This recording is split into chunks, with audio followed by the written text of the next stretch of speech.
కుంభమేళల తొక్కిసలాట జరిగింది. చాలా దురదృష్టకరం. చాలా మంది చనిపోయారు.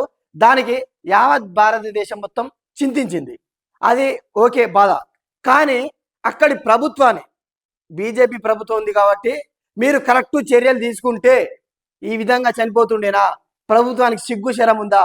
మీరు ఎమ్మటే రాజీనామా చేయాలని అక్కడి బీజేపీ ముఖ్యమంత్రిని ఈయన హెచ్చరించడం జరిగింది. ఒక్కసారి మీరు వీడియో చూడండి.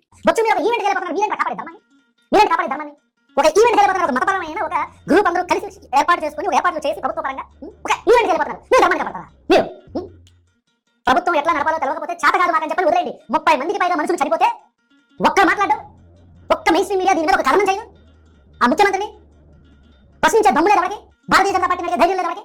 అదే మాదిరిగా TVK party president Vijay Thalapathy meeting లో కేవలం ఆయనకు ప్రభుత్వం 10,000 మందితోటే సభ జరపాలని ఆదేశం చేసినా కూడా ఆయనకు దాదాపుగా 70,000 మంది వచ్చిర్రు. 39 మంది తొక్కిసలాటలు చనిపోతే ప్రజలారా మీరు కొంచెం ఆలోచించుకోవాలి. అసలు మీకు ఉందా? మీరు ఎందుకు ఇంతమంది వెళ్తున్నారని ఇక్కడ మాత్రం విజయ్ తలపతిని మాత్రం వ్యతిరేకించకుండా కేవలం ప్రజల్ని తప్పు అన్నట్టు చూపించాడు. ఒకసారి వీడియో చూడండి.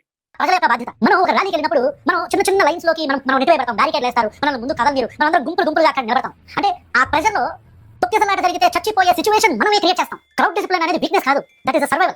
అది మనం నేర్చుకునేదాకా ద బెస్ట్ సిస్టమ్ మన దగ్గర ఉన్న ఇలాంటి మరణ హోమాలు జరుగుతూ ఉంటాయి. కరూరులో జరిగిన ఉదంతం కేవలం చరిత్రలో జరిగిన ఒక తొక్కిసలాట కింద మనం గుర్తుపెట్టుకోకూడదు. It must become a point where we are saying enough is enough. ఇంకా చాలు. ఇలా చెప్పుకుంటూ పోతే ఒక్కసారి ఆయన వీడియో చూడండి. పవన్ కళ్యాణ్ తమ్మునే లేకుండా ఆయన వీడియోనే ఉండదు.